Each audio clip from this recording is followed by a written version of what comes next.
In a quiet corner of rural Montana, where the wind hums through the grass and snow clings to the ground longer than it should, a German shepherd lay still behind an abandoned barn. His fur was matted, his ribs showed, but it was his eyes, haunted, golden, and full of betrayal, that made local vet technician Elena stop in her tracks. His mouth was bound tightly with rusted wire, biting into the skin. Whoever had done this hadn't just meant to silence him, they meant to break him. But what they didn't know was who he used to be. His name was Juno. 2 years ago, he had a badge around his neck and a place in the passenger seat of Officer Mitchell Banks' patrol car. Trained for search and rescue, Juno had found missing kids in the woods, chased down criminals in the dead of night, and once, even pulled a wounded officer out from a burning wreck. His bark wasn't just loud, it was trusted. But something happened, something that made the world forget who he was. Now, Elena knelt beside the silent shepherd, tears stinging her eyes. She didn't speak right away. She just gently reached out and cut the wire with shaking hands. The dog didn't flinch. He didn't growl or run. He just looked at her like he'd been waiting his whole life for someone to be kind again. How did a hero end up discarded like trash? And why was there a faded police tag buried under his collar, scratched and nearly unreadable? Elena picked it up. Her breath caught in her throat. There was a number, a name, a department. She looked back at Juno, whose eyes never left hers. Something wasn't right. This wasn't just abuse. This was a story someone wanted forgotten. But not today. As she lifted the dog into her arms, she didn't know that her decision would uncover more than cruelty. It would uncover a past riddled with pain, betrayal, and buried truths. Because Juno hadn't just been thrown away. He'd been silenced. Elena drove in silence. The sound of Juno's shallow breathing filled the cabin of her truck. She glanced over. He sat curled in the passenger seat, his body trembling with exhaustion. But his eyes, they remained open as if he didn't dare sleep. The vet clinic was 20 minutes away, but her thoughts were already far ahead, wondering what this dog had been through, who had let him go, and why his mouth had been wired shut like some shameful secret. Once at the clinic, she worked through the night. The wire had cut deep into the tissue, scarring him both inside and out.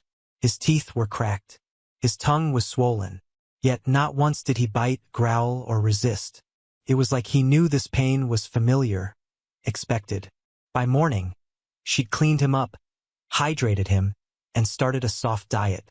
It was then, while wiping his paws, that she noticed the faint tattoo under his ear. K9-347. That wasn't just a number. That was a badge. Curious and angry, Elena called in a favor from her cousin in local law enforcement. Within hours, a story began to emerge, piece by piece, like a jigsaw puzzle soaked in grief. Juno had served with the Lewis County Sheriff's Department. He'd been a decorated K-9 officer, paired with a man named Officer Mitchell Banks. They'd been a team, one of the best. For 5 years, they worked every shift side by side. Juno had saved Mitchell's life twice. The bond was more than work. It was family. But everything changed after a shooting. The case had involved a domestic call in a white suburb. Juno had disarmed a suspect, an off-duty officer's teenage son. Though he'd acted on command, the media backlash was brutal. The boy had been white. Juno's actions were twisted in headlines. He was called vicious, dangerous, unpredictable. Mitchell defended his partner. But the department didn't. Juno was quietly retired. Not with honors. Not with a send-off. Just a form to sign and a cold handover to a lower-ranked handler. Mitchell objected. Loudly. But the pressure was too high. He was told to let it go or lose his badge. That was 2 years ago. Elena's heart cracked as she looked down at Juno's sleeping form. He hadn't been dumped randomly. He'd been buried. Forgotten. Silenced because he'd done his job in a world that saw justice through race-colored glasses. And now, this dog, who once ran into fire to save lives, was left starving in a field. She thought of Mitchell. Had he even known what happened? But what broke her completely was what her cousin said next. Mitchell resigned a year later. No one's seen him since. She stared at Juno's face. the pain, the loyalty still flickering in those tired eyes. It was too much. She whispered, "You waited for him, didn't you?" And Juno, without lifting his head, let out the softest whine, a noise that sounded like grief. To those watching this now, have you ever felt abandoned for doing the right thing? Have you ever stood by someone when it cost you everything? If you've ever lost something because of your love, your loyalty, your honesty, then you already understand Juno's pain. And if this story touches your heart, pause here for just a second. Tell us where you're watching from in the comments. Not just for us, but for Juno. Let's show that kindness exists across oceans, across languages, across all borders. And if you believe that stories like his deserve to be seen, that second chances matter, press the like button now. And subscribe, because together, we give forgotten voices a chance to be heard again. Elena made a choice that day. She wouldn't just heal Juno's body. She'd find Mitchell. She'd tell him what happened. But she had no idea that the man she was searching for had been looking for Juno all along. 3 weeks passed. Juno was healing slowly. His fur was growing back. The wounds on his mouth had closed, though the scars would remain. He still barely barked, but he wagged his tail now, gently, like he was learning hope all over again. Elena took him everywhere. To the park, the quiet trails behind her house, the farmer's market. Children would stare in awe at his noble posture. Adults asked questions. She'd always answer the same. He's not just any dog. He's seen things most of us couldn't survive. But despite all the affection she gave, there were moments when Juno would stop, frozen, eyes fixed on the horizon, like he was waiting for something, or someone, and Elena could feel it. She wasn't the one he was searching for. One snowy evening, as Juno sat by the fireplace, Elena typed a name into the search bar again. Mitchell Banks. She had tried calling old co-workers, scoured public records, even checked shelters. Nothing. He'd vanished. Then she noticed a comment buried under an old department photo. "To the man who gave me my life back. Wherever you are, I still remember. MB." It was posted by someone named M. Banfield. The profile showed a grainy image of a cabin in northern Alberta, Canada. Her heart raced. Could it be? She clicked on the link, and the location matched a remote area not far from the Rockies. No photos of people, just dogs, trees, firewood stacked under eaves, and one picture, blurry, almost hidden in the corner, of a German shepherd, but older. Elena zoomed in, the scar above the left eye, the slight tilt of the head.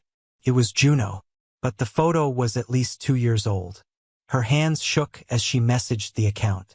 "Did you used to work with a K9 named Juno?" No reply. For 3 days she waited, checked hourly. Nothing. Then, on the 4th day, she got a single-word response. "Where is he?" She didn't answer right away. She just sent a photo. Juno curled on the porch of her home, the mountains behind him, eyes closed but peaceful. 10 minutes later, the phone rang. The voice on the other end was tired. "Lo, this is Mitchell." Elena whispered. "He's alive, and he remembers." There was silence. Then the sound of a man breaking down, trying not to cry but failing. "I looked for him. I swear I did. They told me he'd been taken to a farm, that he'd be fine. When I found out that was a lie," his voice cracked, "I left everything. I couldn't save him." "You still can," Elena said gently. He drove for 16 hours straight. And when Mitchell finally arrived, bearded, weathered, carrying a worn duffel bag, he didn't speak right away. He just stood by the gate, heart pounding. Elena opened the door, holding Juno's leash loosely. But the dog wasn't looking at her. He was already pulling forward. 1 step, then 2. Then he stopped, stared, and let out a sound so deep, so primal. It felt like the cry of a soul finally found. "Juno?" Mitchell whispered. Juno bolted. No leash could have held him. He ran straight into Mitchell's arms, and the man dropped to his knees, wrapping his arms around the dog's neck. They stayed like that, unmoving, tears falling silently into fur. For the first time in 2 years, Juno barked. Not in warning, not in pain, but in joy. The kind that only comes when something you thought was gone forever returns. Elena stood back, her hand over her mouth, tears streaming down her face. She'd never seen anything like it. Mitchell finally looked up, his eyes red, but filled with light again. I should have never left him. I should have fought harder. You're here now, Elena said softly, and Juno, lying at his feet, let out a content sigh, as if to say, that's all that matters. Mitchell stayed for 3 days. He slept on the couch in Elena's cabin, but every night, Juno lay at the foot of it, never once leaving his side. Sometimes Mitchell would wake up in the middle of the night to see those golden eyes watching him, full of trust and sorrow. And sometimes, he'd reach out in the dark, resting his hand on Juno's head like he used to, whispering, I'm sorry, buddy. I never should have let you go. Elena gave them space, but each morning she found them outside. Mitchell sitting on the frozen steps, Juno pressed against his leg, both looking out at the mountain mist like they were remembering things they couldn't say aloud. On the second evening, Mitchell spoke. I had to walk away, he said quietly. The department made me choose between speaking up or keeping my badge. I chose my partner, but the system buried us both. Elena nodded, tears welling. They didn't just abandon him, they tried to erase him. Mitchell's jaw tightened. The moment I found out what they really did, that they'd handed him off like broken equipment, I quit. I searched, but no one knew. No one cared. Juno looked up at him, tail thumping once. Mitchell smiled through the pain. You waited for me, even after all that. Then came a moment neither of them expected. Juno stood, stepped back, and walked over to the duffel bag Mitchell had brought. He pawed at the zipper. Mitchell tilted his head, confused. What is it, boy? He unzipped the bag slowly and pulled out a dusty leather collar. The original one. The one with the brass plate that read, K9 Officer Juno Duty. Honor. Loyalty. Mitchell had kept it all this time. He knelt down and held it out. I didn't think I deserved to put this back on you. Juno lowered his head and nudged it forward. Permission. Mitchell's hands trembled as he slipped it around the dog's neck once more. And when the buckle clicked into place, something shifted, like a wound finally stitching closed. That night, they all sat around the fire. Mitchell told stories, funny ones, dangerous ones, even the one where Juno had dragged a bag of donuts out of the back seat during a stakeout. Elena laughed, and for the first time so did Mitchell. But then came the hardest story. Mitchell looked at Juno and said, Remember Alicia? The dog's ears perked. Elena leaned in. Who's Alicia? She was 9. Went missing in the woods during a winter storm. Juno found her after 6 hours.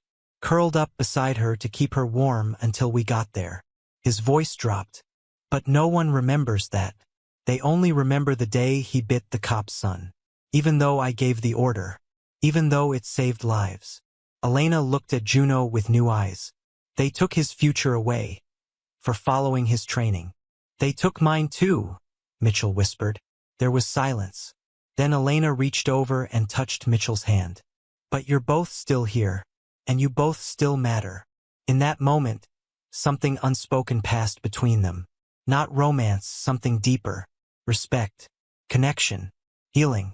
Mitchell exhaled slowly. I don't know if I can go back to that world. Elena smiled gently. Then don't. Start a new one. He looked at her, then at Juno.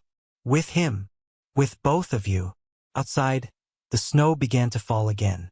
Soft. Silent. Cleansing. Mitchell looked down at his old partner. What do you think, boy? One last assignment. Juno let out a soft bark. Mission accepted. Mitchell decided to stay. Not just for a few days but for good. He moved into a small cabin 10 minutes from Elena's. A place where the trees stood tall and quiet, and the wind carried only truth. There was no uniform, no flashing lights, no chain of command. Just him, Juno, and a chance to rebuild. But healing wasn't instant. Juno still flinched when people raised their hands too fast. He barked in his sleep, legs twitching as if running from ghosts. He was gentle with children, but loud city sounds made him back away, ears flat. Mitchell watched these things quietly, his heart aching. "Maybe I broke something in him," he said one morning to Elena as they drank coffee on the porch. "No," she said softly. "He's still trying to unlearn the pain. Same as you." One snowy afternoon, Mitchell took Juno into town. It was the first time since their reunion he had dared to walk him through crowds. At first, Juno stayed close, tense. But then a little boy dropped his mitten. Juno trotted over, picked it up gently in his mouth, and brought it back. The boy giggled. "He's like a hero." Mitchell knelt beside his dog. "He is a hero." From that day on, they went into town every Saturday. People began to notice the scarred German shepherd with the quiet man. They asked questions. Mitchell didn't always answer. But Juno? He answered with presence. Then came the letter. It was from the Lewis County Sheriff's Department. A new chief had taken over.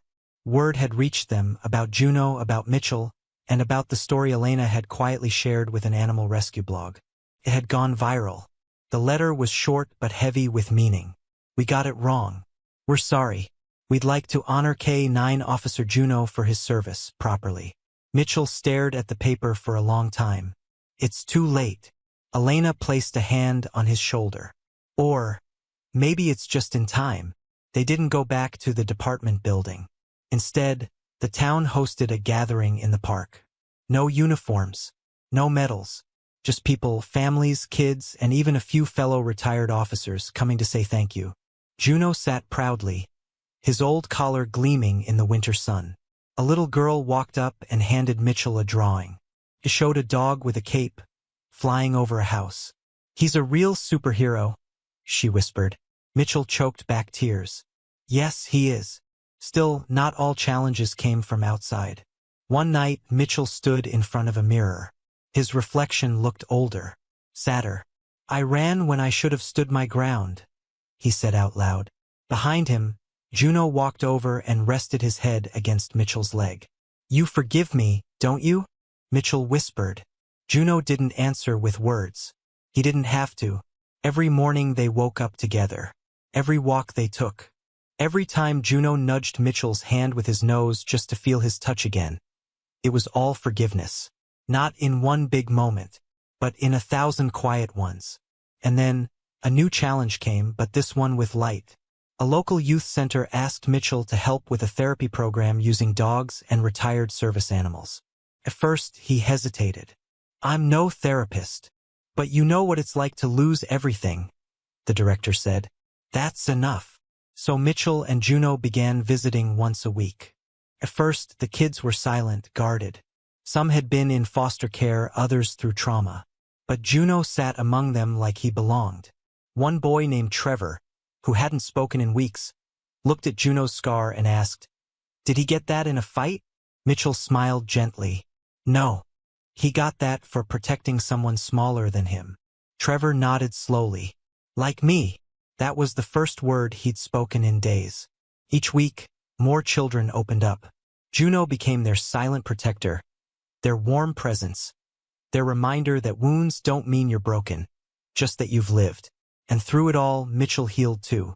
Not by forgetting the past, but by turning it into something that could never be taken away. One evening, after a session, Elena found Mitchell and Juno watching the sun dip behind the snowy peaks. "You're doing good," she said. Mitchell looked down at Juno. "We're doing good." Juno wagged his tail. And for the first time in a long time, the weight didn't feel so heavy anymore. Spring arrived in Montana slowly, like a breath held too long. The snow melted. The rivers sang. Wildflowers peeked through thawing earth. And for the first time in years, Mitchell felt like he was waking up. Not just in body, but in soul. Juno walked beside him, strong now. The limp had faded. His fur was full again, glowing bronze in the sun. Strangers still stared at the scars around his mouth. But Juno didn't hide anymore. He stood tall, like he'd found his purpose again, and wasn't afraid of being seen. Mitchell sat on the porch of his cabin one morning, sipping coffee while Juno chased butterflies in the yard. Elena pulled up in her old truck and handed him a small envelope. "What's this?" he asked. "Something you might want to see." Inside was a certificate from the Lewis County Sheriff's Department, Honorary Medal of Valor, awarded to K-9 Officer Juno for outstanding service and life-saving bravery. Mitchell stared at it. "We don't need this." "I know," Elena smiled. "But it's not about needing. It's about deserving." Juno patted over and dropped a pine cone in Mitchell's lap, his version of a gift. Mitchell scratched behind his ears. "You always were the humble one." That evening, they returned to the youth center one last time before the summer break. It was quieter now. Most kids had gone home. But Trevor waited, holding a scrapbook he'd made with pictures of Juno, drawings, and a letter. "I used to think nobody cared if I was here or not," Trevor said quietly. "But then I met Juno, and I realized maybe being hurt doesn't mean you're useless. Maybe it means you can help someone else not hurt like you did." Mitchell didn't speak. He couldn't. He just placed a hand on Trevor's shoulder and nodded. That night, Mitchell took the long way home. He pulled the truck over at the old trail where he and Juno used to train. The trees whispered the same song they always had. The scent of pine filled the air. Juno leapt out, tail wagging. No leash, no command, just freedom. Mitchell followed him to the top of the hill where they used to run drills. He sat on the grass, heart full. "I never thought we'd get this far," he whispered. Juno lay beside him, resting his head on Mitchell's boots. "You saved lives. You gave everything, and the world tried to forget you." Mitchell's eyes welled. "But you never gave up. Not even on me." A gentle breeze moved through the trees. "I think we're finally home, buddy." Juno barked once, low and soft. As the sun set behind the mountains, casting gold over their small corner of the world, Mitchell finally let go of the guilt he'd carried for too long. He didn't need a badge anymore, or a title, or the weight of what-ifs. He had Juno, and Juno had him. Two souls broken by the world, but mended by loyalty. Elena joined them later, sitting quietly beside Mitchell. She didn't need to say anything. Some moments don't require words. They just watched the sky turn from orange to pink to deep velvet blue. "Thank you," Mitchell whispered. Not sure if he meant it for Juno, Elena, or the second chance life had handed him. Maybe all three. Later that night, Mitchell hung the Medal of Valor in his cabin. Not for himself, but for visitors, for the kids at the youth center, and for anyone who ever wondered if broken things could be beautiful again. Because they could. And they were. Back in town, word spread of the retired K-9 who'd come back from the edge. People sent letters. Children wrote poems. Veterans stopped Mitchell on the street and shook his hand. "You gave that dog his life back," one said. But Mitchell always corrected them. "No, he gave me mine." The last page of the scrapbook Trevor had made held a simple quote. "True heroes don't wear capes. Sometimes they wear scars." Mitchell looked at Juno, then at his own reflection in the window, lined with time, weathered by sorrow, but finally at peace. He smiled, and for the first time in years it felt real. Some stories leave you breathless. Others leave you changed. But stories like Juno's, they remind us of something deeper. That loyalty doesn't fade. That scars don't erase worth. And that even when the world turns its back on you, love can still find a way home. Juno was discarded, silenced, nearly forgotten. But because one person stopped to care, his story was rewritten. Not as a tragedy, but as a testament to second chances. How many others like Juno are still waiting? In shelters, on cold streets, in silence. Not dangerous, not broken, just unheard. If the story stirred something in you, if your heart paused even for a second, then you're already part of the change. Tell us where you're watching from in the comments. Because kindness doesn't belong to one country. It lives in hearts across oceans, across borders. Whether you're in Canada, India, Nigeria, the US, or anywhere in between, your voice matters. And if you believe in stories that heal, if you believe in redemption, if you believe in the power of one quiet act of compassion to change a life forever, then be part of this circle. Like this video, share it, subscribe. Not because we asked, but because these stories deserve to be seen. Because hope deserves an audience. Let this be more than a story. Let it be a promise that no voice, no soul, no life is too small to matter. And before you go, if you felt something for Juno, if you saw yourself or someone you love in his journey, then type it in the comments right now. Love German Shepherd Dog. Let's fill that space with love, memory, and meaning, because every scar has a story, and every story deserves to be told.